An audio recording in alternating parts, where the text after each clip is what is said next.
बल्लू जंगल के पक्षियों का घोंसला बनाने का काम किया करता था। वो बहुत ही नेक दिल था और कई बार मुफ्त में भी पक्षियों को घोंसला बनाकर दिया करता था। बल्लू जी, मेरी कल ही मीनू मौसी से बात हुई है। मौसम के जानकर पक्षियों ने कहा है कि इस बार बहुत ही तेज बारिश होने वाली है, इसलिए दूसरों का घोंसला बनाते बनाते कहीं अपने घोंसले की मरम्मत करना ना भूल जाइएगा। तुम भी न रानू, खामखा चिंता करती हो। अरे मैं कल पक्का अपने घोंसले की मरम्मत कर लूंगा, लेकिन आज शाम को मुझे पहाड़ी वाले जंगल में जाना है। हो सकता है कि मैं आज ना आ पाऊं, इसलिए चुन्नू मुन्नू का ध्यान रखना। बल्लू काम से पहाड़ी वाले जंगल की तरफ निकल जाता है। शाम होते ही तेज हवाएं चलनी शुरू हो जाती हैं और जोरदार बिजली की गड़गड़ाहट के साथ बारिश होना शुरू हो जाती है। माँ, माँ, ये कैसी आवाज थी और आसमान में वो झालर जैसी क्या चमकी? अरे मेरे बच्चे, वो झालर नहीं थी, वो बिजली थी। माँ, मुझे इस आवाज से बहुत डर लगता है। मैं आज रात तुम्हारे साथ ही सोऊंगा। हाँ, तुम दोनों मेरे साथ ही सोना। वैसे भी बल्लू जी आज है नहीं। मुझे तो डर है कहीं हमारा घोंसला न टूट जाए, इतना कमजोर जो है।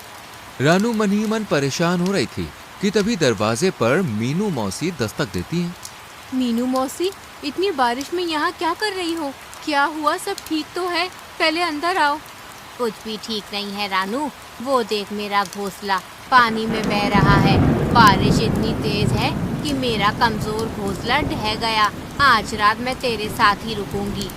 क्यों नहीं मीनू मौसी, तुमने तो मेरी कितनी बार मदद की है। तुम निश्चिंत होकर यहीं रुको। रानू, बल्लू कहाँ है? कहीं दिख नहीं रहा। यही तो चिंता है मीनू मौसी।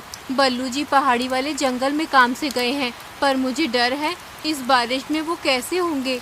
ऊपर से हमारा घोंसला भी बहुत कच्चा है। तुम्हारा घोंसला तो फिर भी मजबूत था, जब वो ढह गया तो हमारे इस घोंसले का क्या ही होगा। रानू और मीनू दोनों बातें कर ही रही थीं कि तभी रानू के घोंसले की आधी छत गिर जाती है और बारिश का पानी घोंसले में आने लगता है। जिसका डर था वही हुआ। मीनू मौसी, चुन्नू को लेकर बाहर निकलो, मैं मुन्नू को लेकर आती हूँ। चारों घोंसले से बाहर पेड़ की टहनी पर बैठ जाते हैं और बारिश में भीगने लगते हैं। रानू, चुन्नू मुन्नू को ज्यादा देर तक बारिश में रखना ठीक नहीं है। मैं यहाँ इनके पास रुकती हूँ, तू जा किसी से मदद मांग ले। सही कहती हो मीनू मौसी, मैं अभी कालू भैया के पास जाती हूँ, शायद हमारी मदद हो जाए। कालू भैया, हो कालू भैया, दरवाजा खोलो तो कालू भैया। दरवाजे की तरफ देखने की कोशिश भी मत करना। तुमने कोई हवेली नहीं बनाई है मेरे लिए। ये टिच्चू सा घर है और मैं इसमें किसी को नहीं आने दूंगी। मैं तो बस देख रहा था, तुम कहती हो तो नहीं खोलता दरवाजा, लेकिन बल्लू और रानू ने हमारी कई बार मदद की है, तो फिर। चलो चलो, मदद बड़ी की है। मुफ्त में घर बना दिया तो क्या मदद हो गई? सो जाओ अब। लगता है कालू भैया और गौरी बहन सो रहे हैं। मोंटू से पूछ कर देखती हूँ। मोंटू, दरवाजा खोलो, मेरे बच्चे बारिश में भीग रहे हैं, हम मुसीबत में हैं, मदद करो। मोंटू दरवाजा न खोलकर खिड़की से बात करता है और रानू उसे पूरी बात बताती है। क्या है ना रानू, मेरा घोंसला बहुत कमजोर है, ये ज्यादा लोगों का वजन नहीं झेल पाएगा, इसलिए मैं तुम्हारी मदद नहीं कर पाऊंगा, माफ करना। इससे पहले कि रानू कुछ बोल पाती, मोंटू खिड़की बंद कर लेता है और रानू मीनू मौसी के पास जाती है। सब मतलबी हैं। तूने और बल्लू ने कितनी बार इनकी मदद की। किसी को राशन दिया तो किसी का मुफ्त में घर बनाया, पर आज जब तेरा घर टूटा है तो सब पीठ दिखा रहे हैं। अगर मैं अकेली होती तो कोई चिंता नहीं थी, पर चुन्नू मुन्नू के लिए मन घबरा रहा है मौसी। ऊपर से बल्लू जी भी तो नहीं आए हैं, क्या करूं, कुछ समझ नहीं आ रहा। चिंता मत कर रानू, हमने कभी किसी का बुरा नहीं किया। भगवान भी हमारे साथ बुरा नहीं करेगा। आ, हम दोनों अपने पंखों में चुन्नू मुन्नू को छुपा लेते हैं। आधी रात हो जाती है लेकिन बारिश थमने का नाम ही नहीं लेती। माँ, बहुत ठंड लग रही है। मुझे भी बहुत भूख भी लगी है। रानू, क्या तूने इन्हें कुछ खाने को नहीं दिया था? नहीं मीनू मौसी, दोनों बल्लू जी के साथ खाने की जिद कर रहे थे, पर वो तो है नहीं, और अब तो राशन भी बर्बाद हो गया। इतनी बारिश हो रही है, ना जाने हमारा क्या होगा। तू घबरा मत, चलो मेरे साथ चलो सब लोग। मीनू मौसी रानू और चुन्नू मुन्नू को लेकर एक बड़े से पेड़ के पास जाती है। पेड़ राजा, जागो पेड़ राजा, हमें तुम्हारी मदद चाहिए। क्या हुआ मीनू मौसी, तुम और रानू चिड़िया, तुम सब इतनी बारिश में यहाँ क्या कर रहे हो? पेड़ आजा, रानू और मैं बड़ी मुसीबत में हैं। देखो ना, रानू का घर ढह गया और मेरा भी, और कोई भी हमारी मदद करने को तैयार नहीं है। क्या तुम हमें रहने के लिए छत दोगे? कैसी बात करती हो मीनू मौसी? रानू, बल्लू और तुमने कितनी बार मुझे कटने से बचाया है। अब भला मैं तुम्हारी मदद नहीं करूँगा तो कौन करेगा? जल्दी से मेरे इस बड़े से होल में आ जाओ, मैं तुम्हें सुरक्षा भी दूंगा और खाने को ढेर सारे फल भी। जल्दी आ जाओ।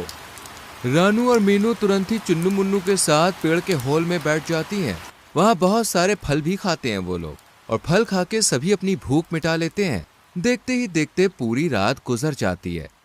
मीनू मौसी, सुबह हो गई है, बारिश भी रुक गई है। मैं जाती हूँ पहाड़ी वाले जंगल में बल्लू जी को देखने। तुम चुन्नू मुन्नू का ध्यान रखना, मैं जल्दी आ जाऊंगी। हाँ हाँ, मैं इनका ध्यान रखूंगी। माँ, मुझे भी तुम्हारे साथ चलना है। हाँ मुझे भी, मैं भी अब उड़ सकता हूँ, हमें भी अपने साथ ले चलो ना। चुन्नू मुन्नू के जिद करने पर रानू उन्हें भी अपने साथ ले जाने के लिए तैयार हो जाती है, और फिर तीनों बल्लू को ढूंढने निकल पड़ते हैं, जो पहाड़ी वाले जंगल में एक ऊंचे से पेड़ पर बैठा हुआ था। बल्लू जी, मैं तो घबरा ही गई थी, आप आए ही नहीं। रानू, मैं तो आ रहा था, लेकिन बारिश इतनी तेज अचानक आ गई कि मुझे मौका ही नहीं मिला, इसलिए अब निकल रहा था कि इतने में तुम आ गई। चलो अपने घर चलते हैं। नहीं बल्लू जी, मैंने कहा था ना अपने घर की मरम्मत कर लीजिए, पर आपने मेरी एक नहीं सुनी और हमारा घर बारिश में टूट गया। अरे नहीं, तो तुम सब कहाँ रहे रात भर? रानू बिल्लू को सब बताती है, और फिर चारों अपने जंगल के लिए निकल पड़ते हैं।